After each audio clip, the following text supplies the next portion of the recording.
मेरे प्यारे दोस्तों नमस्कार। मैं अजय कुमार आप सभी का एडीएम क्लासेस में स्वागत करता हूं। आप लोगों को जैसा पता है कि यूपी टेट का हम पर्यावरण का डेली आप लोगों को 30 क्वेश्चन प्रैक्टिस लेकर के आ रहे हैं। ठीक है, 30 क्वेश्चन प्रैक्टिस कराने से पहले हम आप लोगों को कैप्सूल सीरीज़ का आज जो है भारतीय संविधान के प्रमुख स्रोत लेकर के आए हैं कि संविधान के जो प्रमुख स्रोत हैं वो कहाँ कहाँ से लिए गए हैं। प्रत्येक बार यूपी टेट और सुपर टेट में ये क्वेश्चन पूछा जाता है, इसलिए इसको डिस्कस करना बहुत इंपॉर्टेंट है। पहला आपसे कहा जा सकता है, पूछता है कि मूल अधिकार कहाँ से लिया गया है। ठीक है, मूल अधिकार कहाँ से लिया गया, तो आप कहेंगे अमेरिका से लिया गया है। ठीक है, वित्तीय आपातकाल ये भी आपका अमेरिका से लिया गया है। प्रस्तावना की भाषा ये भी आपकी अमेरिका से लिया गया है। न्यायपालिका की स्वतंत्रता ये भी आपका अमेरिका से लिया गया है। ठीक है, कहे मूल अधिकार, वित्तीय आपातकाल, प्रस्तावना की भाषा, न्यायपालिका की स्वतंत्रता, ये चारों के चारों कहाँ से लिए गए हैं, आपके अमेरिका से लिए गए। ठीक है, नेक्स्ट आपसे पूछे कि आपका एकल नागरिकता कहाँ से ली गई है। क्या पूछ सकता है, एकल नागरिकता। आपसे पूछ सकता है विधि का शासन, कानून बनाने की प्रक्रिया और संसदीय व्यवस्था, ये चारों के चारों आपके जो है ब्रिटेन से लिए गए हैं। कहाँ से लिए गए हैं, ब्रिटेन से लिए गए हैं। ठीक है, एकल नागरिकता, विधि का शासन, कानून बनाने की प्रक्रिया, संसदीय व्यवस्था। आपसे अगर पूछे संघात्मक शासन ये कहाँ से लिया गया है, तो आप कहेंगे ये हमारा कनाडा से लिया गया है। ठीक है, अगर पूछे राज्य के नीति निर्देशक तत्व जिसको डीपीएस बोलते हैं, ये आपका आयरलैंड से लिया गया। कहाँ से लिया गया, आयरलैंड से। नेक्स्ट क्वेश्चन पूछे आपसे प्रस्तावना का प्रारूप और समवर्ती सूची। अगर प्रस्तावना का प्रारूप और समवर्ती सूची पूछता है तो ये आपका ऑस्ट्रेलिया से लिया गया है। ठीक है, मूल कर्तव्य, जो मूल कर्तव्य हमारा है ये रूस से लिया गया है।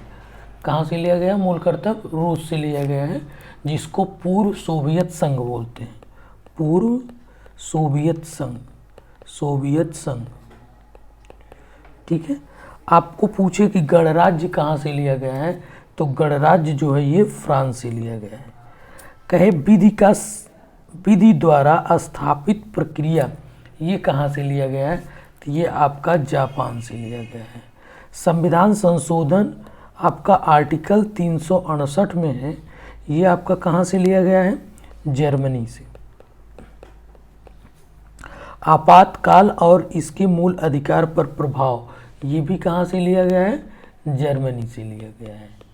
ठीक है, सॉरी, संविधान संशोधन कहाँ से लिया गया है, दक्षिण अफ्रीका से लिया गया है, ये जर्मनी नहीं। संविधान संशोधन आपका दक्षिण अफ्रीका से लिया गया है, दक्षिण अफ्रीका। ठीक है, संविधान संशोधन आर्टिकल 368 दक्षिण अफ्रीका से लिया गया है। आपातकाल एवं इसके मूल अधिकार पर प्रभाव जर्मनी से लिया गया है। एक बार फिर से देख लीजिए, मूल अधिकार, वित्तीय आपातकाल, प्रस्तावना की भाषा, न्यायपालिका की स्वतंत्रता, ये चारों के चारों अमेरिका से लिए गए हैं। जबकि एकल नागरिकता, विधि का शासन, कानून बनाने की प्रक्रिया, संसदीय व्यवस्था, ये आपका ब्रिटेन से लिया गया है। संघात्मक शासन ये आपका कनाडा से लिया गया, डीपीएस आयरलैंड से लिया गया है। प्रस्तावना का प्रारूप, समवर्ती सूची ऑस्ट्रेलिया से लिया गया है। मूल कर्तव्य आपका रूस, पूर्व सोवियत संघ से लिया गया है। गणराज्य आपका फ्रांस से लिया गया है। विधि द्वारा स्थापित प्रक्रिया जापान से लिया गया है। संविधान संशोधन आर्टिकल 368 दक्षिण अफ्रीका से लिया गया है। आपातकाल और इसके मूल अधिकार पर प्रभाव जर्मनी से लिया गया है। अब हम चलते हैं प्रैक्टिस पे। पहला क्वेश्चन है, निम्नलिखित में से भारतीय राज्यों में किस राज्य की कोई समुद्री सीमा नहीं है। तो किस राज्य की समुद्री सीमा नहीं है, पहला गुजरात की, गोवा की, महाराष्ट्र की, राजस्थान की। तो मेरे प्यारे दोस्तों, आप मैपिंग से पता कर सकते हैं कि जो राजस्थान है ये आपका पाकिस्तान से टच है, लैंड लॉक है, इसलिए सी इज़ राइट आंसर। किसी नदी के प्रदूषण स्तर की माप की जाती है, एटीपी से, एसटीपी से, डब्ल्यूपीएल से, बीओडी से। तो आपसे कई बार पूछता है कि बीओडी का फुल फॉर्म बताइए, तो आप जान लीजिए बायो केमिकल ऑक्सीजन डिमांड। और आपसे पूछता COD का फुल फॉर्म चाहिए तो केमिकल ऑक्सीजन डिमांड। ठीक है, ये दोनों आपसे पूछता है। तीसरा क्वेश्चन पूछेगा वायरस संक्रमण से होने वाला रोग है। तो वायरस से आपको मैंने पहले बताया था कि रे छोटी ट्रे में चाय लिया, खड़े खड़े गला सूखा जा रहा है। ठीक है, तो इनसे जो संक्रमित रोग है, रे से रेबीज हो गया, आपका रेबीज हो गया। फिर आपका छोटी से छोटी माता हो गया, आपका ट्रे से ट्रेकोमा हो गया। ठीक है, में से एबोला हो गया, इन्फ्लुएंजा हो गया, चाय देखिए चेचक हो गया और एड्स हो गया। ठीक है, और लिया पोलियो हो गया, ख से खसरा हो गया, ड से डेंगू हो गया और गला से गलसुआ हो गया। ठीक है, ये आपके जितने भी रोग हैं, रेबीज, छोटी माता, trachoma, Ebola, influenza, AIDS, polio, खसरा, डेंगू, गलसुआ, ये सारे के सारे वायरस जनित रोग हैं। ठीक है, अगर आपसे पूछे टाइफाइड, तो टाइफाइड आपका बैक्टीरिया जनित रोग है। ठीक है, जुकाम आपका जो है, ये देखिए जुकाम आपका वायरस जनित रोग है। कालरा आपका बैक्टीरिया जनित है। मलेरिया आपका प्रोटोजोआ जनित रोग है। ठीक है, चौथा आपसे क्वेश्चन है, भारत में कृषि को प्रभावित करने वाला मौसम का सबसे महत्वपूर्ण तत्व है तापमान, आर्द्रता, पवन, वृष्टि मतलब वर्षा सबसे ज़्यादा जो है भारत में कृषि को प्रभावित करता है।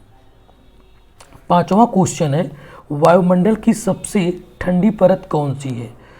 तो आपको पहले पता होना चाहिए कि कितनी परतें पाई जाती। 5 परत पाई जाती। पहला आपसे कहा जाए कि क्षोभ मंडल, दूसरा आपसे कहा जाएगा समताप मंडल। ठीक है, तीसरा आपसे कहा जाएगा मध्य मंडल, चौथा आपसे कहा जाएगा आयन मंडल, पांचवा क्या है, बहिर्मंडल। ठीक है, ये पांचों मंडल हैं। अगर आपसे कहेगा सबसे ठंडा, तो सबसे ठंडा जो है, सबसे ठंडा आपका कौन सा होगा, मध्य मंडल होगा। ठीक है, क्षोभ मंडल में मौसम संबंधित सभी क्रियाएं होती।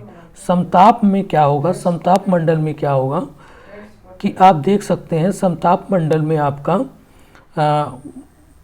जहाज वगैरह, कौन सी जहाज, वायुयान वगैरह, वायुयान इत्यादि। ठीक है, आयन मंडल में रेडियो तरंग संबंधित। ठीक है, तो इसका जो राइट आंसर होगा मध्य मंडल, सबसे ठंडी परत जो है मध्य मंडल होती। नेक्स्ट क्वेश्चन है, निम्नलिखित में कौन सी एक ग्रीन हाउस गैस है। तो ग्रीन हाउस गैस कौन सी होती, CO2 हो गया आपका, मीथेन हो गया। ठीक है, ये आपकी क्या होती है, CFC हो गया। ठीक है, ये आपका सारी की सारी क्या होती हैं, CO2 हो गया, मीथेन हो गया, CFC हो गया, सारी की सारी ग्रीन हाउस गैसें होती हैं। और आपसे अगर कहे सल्फर डाइऑक्साइड क्या होती है, तो ये अम्लीय वर्षा के लिए सहायक है, तो इसका राइट आंसर क्या होगा, ग्रीन हाउस गैस है। तो यहाँ पर methane is right answer, D is right answer. Bharat में प्रोजेक्ट टाइगर की शुरुआत होने वाला वर्ष है। तो आपको 2 चीज़ें जाननी होंगी, एक तो प्रोजेक्ट टाइगर, क्या चीज़, एक प्रोजेक्ट टाइगर 1973 में आया था, जबकि शेर परियोजना जो है, शेर परियोजना जिसको बोलते हैं लायन परियोजना 1972 में लाई गई थी। तो इसका जो राइट आंसर है A is right answer. Next question है, पृथ्वी तल पर उस काल्पनिक रेखा को क्या कहते हैं जो 180 मेरिडियन पर खींची है। ठीक है, तो उसे कहते हैं अंतर्राष्ट्रीय तिथि रेखा। 180 डिग्री जो देशांतर पर होगा उसे हम क्या बोलेंगे, अंतर्राष्ट्रीय तिथि रेखा। और आपसे पूछेगा 0 डिग्री देशांतर को क्या कहते हैं, 0 डिग्री देशांतर को प्रधान यामोत्तर रेखा या ग्रीनविच रेखा कहते हैं, दोनों क्वेश्चन आपसे पूछे जाते हैं। ठीक है, नेक्स्ट क्वेश्चन है, क्वेश्चन नंबर 9 है कि निम्नलिखित में से किस राज्य में गल्फ ऑफ मन्नार मरीन राष्ट्रीय पार्क स्थित है? तो इसका right answer is Tamil Nadu, B is right answer. 10वां क्वेश्चन है, जनगणना 2011 के अनुसार भारत में लिंगानुपात है। तो भारत में जो लिंगानुपात है 943:1000 पर। ठीक है, अगर आपसे पूछे उत्तर प्रदेश में लिंगानुपात क्या है, क्योंकि हम यूपी टेट देने जा रहे हैं इसलिए ये क्वेश्चन पूछा जा सकता है। यूपी का जो लिंगानुपात है 212:1000 में। ठीक है, आप कमेंट बॉक्स में लिख के बताइए कि जनसंख्या घनत्व भारत की कितनी है और उत्तर प्रदेश की जनसंख्या घनत्व कितना है। ठीक है, ये आपको कमेंट बॉक्स में लिख के बताना है। नेक्स्ट क्वेश्चन है कि निम्नलिखित में से किस एक प्राणी को किसान का मित्र कहा जाता है? तो केचुआ को किसान का मित्र कहा जाता है। पर्यावरण को बचाने के लिए चिपको आंदोलन में कौन सा राज्य जुड़ा हुआ है? तो चिपको आंदोलन में आपको पता है, चिपको आंदोलन में आपका उत्तराखंड है। ठीक है, आपको बताना कि सुंदरलाल बहुगुणा, अगर नाम पूछेगा तो सुंदरलाल बहुगुणा। आपसे पूछ सकता है अपीको आंदोलन, क्या पूछ सकता है? अपीको आंदोलन। ठीक है, अपीको आंदोलन ये आपका कर्नाटक से संबंधित है। इसके जो है हेगड़े साहब हैं। ठीक है, आपसे नर्मदा बचाओ आंदोलन पूछ सकता है, नर्मदा बचाओ आंदोलन के जो है कौन है? बाबा आमटे, अरुंधति राय। ठीक है, बाबा आमटे, अरुंधति राय और एक नाम याद नहीं आ रहा मुझे। ठीक है, मेघा पाटेकर, ये तीनों नर्मदा बचाओ आंदोलन से हैं। नेक्स्ट क्वेश्चन है, जीवों के व्यवहार का अध्ययन किया जाता है। तो जीवों के व्यवहार का जो अध्ययन किया जाता है उसे बोलते हैं इथोलॉजी। तो C is right answer. Next question है, समुद्री शैवाल किसका महत्वपूर्ण स्रोत है? तो समुद्री शैवाल से सबसे ज़्यादा क्या पाया जाता है? आयोडीन पाया जाता है। तो सी इज राइट आंसर। सेक्स लाइकेन है, तो लाइकेन आपको पता है कि शैवाल और कवक का सहजीवी है। ठीक है, सहजीवी है। तो D is right answer. 16 question, CNG का ईंधन के रूप में किस में इस्तेमाल होता है? तो CNG का पहली बात तो आपसे फुल फॉर्म पूछता है। ठीक है, तो आप कहेंगे कंप्रेस्ड नेचुरल गैस। क्या कहेंगे? Compressed natural gas. ठीक है, आपसे पूछेगा CNG में कौन सी गैस पाई जाती है? तो आप कहेंगे मीथेन गैस पाई जाती है। इसका उपयोग कहाँ किया जाता है? इसका उपयोग वाहनों एवं उद्योगों में किया जाता है। तो डी इज राइट आंसर। ठीक है, इतना चीज़ आपसे CNG से पूछ सकता है। अब यहीं पे आपसे पूछेगा LPG। LPG का फुल फॉर्म होता है लिक्विफाइड पेट्रोलियम गैस। इसमें कौन सी गैस पाई जाती है मुख्यतः? इसमें ब्यूटेन और प्रोपेन गैस पाई जाती है। ये चीज़ आपसे पूछी जाती है CNG और LPG के बारे में। नेक्स्ट क्वेश्चन है, पर्यावरण जागरूकता का किसके द्वारा सृजन किया जा सकता है? व्याख्यान द्वारा, क्षेत्रीय भ्रमण द्वारा, समूह वार्तालाप द्वारा, अध्ययन द्वारा। तो बी इज राइट आंसर। क्षेत्रीय भ्रमण के द्वारा हम पर्यावरण जागरूकता को सृजित कर सकते हैं। नेक्स्ट क्वेश्चन है, LPG का संक्षिप्त रूप है, अभी मैंने आपको बताया लिक्विफाइड पेट्रोलियम गैस। इसमें आपसे पूछ सकता है कि कौन सी गैस पाई जाती है? तो आप कहेंगे ब्यूटेन एंड प्रोपेन गैस पाई जाती है। कौन सी गैस पाई जाती? ब्यूटेन एंड प्रोपेन गैस पाई जाती है। नेक्स्ट क्वेश्चन, पृथ्वी पर पहुंचने से पहले ओजोन परत किन किरणों को अवशोषित कर लेता है? तो जो अवरक्त किरण और परावैंगनी किरणों को जो है क्या कर लेता है? ये ओजोन परत हमारा क्या कर लेता है? इनको जो है सोख लेता है, अवशोषित कर लेता है। तो सी इज राइट आंसर। चमगादड़ स्तनधारी है क्योंकि ये बच्चे देता है, जितने भी स्तनधारी होते हैं सारे के सारे बच्चे देते हैं। ठीक है। नेक्स्ट क्वेश्चन, निम्नलिखित अंतर्राष्ट्रीय संस्थानों में कौन सी संस्था वन्यजीव संरक्षण के प्रति समर्पित है? तो आपको पता है कि यूनेप है। कौन सा है? UNEP, यूनेप, जिसे बोलते हैं United Nation Environment Programme, UNEP. इसका जो हेडक्वार्टर है ये केन्या नैरोबी में है। कहाँ पर है? केन्या नैरोबी में। ठीक है। UNDP, United Nation Development Programme, New York. ठीक है। UNDP के द्वारा जो है आपका HDI पुरस्कार, ह्यूमन डेवलपमेंट इंडेक्स प्रोग्राम पुरस्कार दिया जाता है। WHO का हेडक्वार्टर कहाँ पर है? जिनेवा में।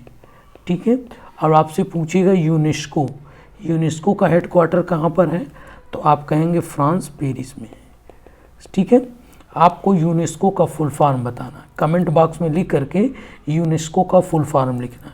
नेक्स्ट क्वेश्चन है, कृत्रिम वसा के लिए मैग्नीशियम के लिए प्रयुक्त रसायन है AgI, silver iodide. C is right answer. 24वां, बायोडीजल तैयार किया जाता है, सबको पता है, जेट्रोफा से। ठीक है। B is right answer. ठीक है। विश्व ओजोन दिवस मनाया जाता है, तो विश्व ओजोन दिवस आपको 16 सितंबर को मनाया जाता है। 5 जून को विश्व पर्यावरण दिवस मनाया जाता है। ठीक है। 22 मार्च को आपका क्या मनाया जाता है? 22 मार्च को जल दिवस मनाया जाता है। अब 22 अप्रैल को आपका पृथ्वी दिवस मनाया जाता है। ठीक है। और 22 मई को आपका जैव विविधता दिवस मनाया जाता है। तो ये 22 वाला आंकड़ा है। 22 मार्च को जल दिवस, 22 अप्रैल को पृथ्वी दिवस, 22 मई को जैव विविधता दिवस। नेक्स्ट क्वेश्चन 26वां, सिल्वी कल्चर संबंधित है, तो सिल्वी कल्चर जो है आपका सिल्क, रेशम से संबंधित है। किससे? रेशम से संबंधित है, तो B इज राइट आंसर। 27वां, निम्नलिखित में से किस जनपद में चंद्रप्रभा वन्य जीव अभ्यारण्य स्थित है? तो जो चंद्रप्रभा वन्य जीव अभ्यारण्य है ये आपका कहाँ पर है? ये आपका चंदौली में है, चंदौली। लेकिन आपसे पूछे दुधवा नेशनल पार्क कहाँ पर है? दुधवा नेशनल पार्क, तो आप कहेंगे ये लखीमपुर खीरी में है, लखीमपुर खीरी में। ठीक है। तो B इसका जो राइट आंसर होगा, B इज राइट आंसर। 28वां क्वेश्चन है, निम्नलिखित में से कौन द्वितीय श्रेणी का उपभोक्ता है? पहले आपके उत्पादक आते हैं, जिसमें आपका हरे पौधे आते हैं, इसको खाने वाले प्रथम, फिर प्रथम को खाने वाले द्वितीय, फिर द्वितीय को खाने वाले तृतीय आते हैं। तो जो आपका पूछ रहा द्वितीय श्रेणी का उपभोक्ता होगा वो शेर होगा। क्या होगा? शेर इज राइट आंसर। ठीक है। आप बताइए कौन होगा कमेंट बॉक्स में। मेरे हिसाब से C इज राइट आंसर। झूम की खेती होती है, तो झूम की खेती कहाँ होती है? आपको पता है कि झूम की खेती मेघालय में होती है। ठीक है। C is right answer. Next question 30वां है, शुष्क बर्फ किसका ठोस रूप है? तो CO2, कार्बन डाइऑक्साइड को हम क्या कहते हैं? शुष्क बर्फ कहते हैं। ठीक है। ये चीज़ें आज थी आपको। यदि ये वीडियो अच्छा लगा तो प्लीज़ ज़्यादा से ज़्यादा लाइक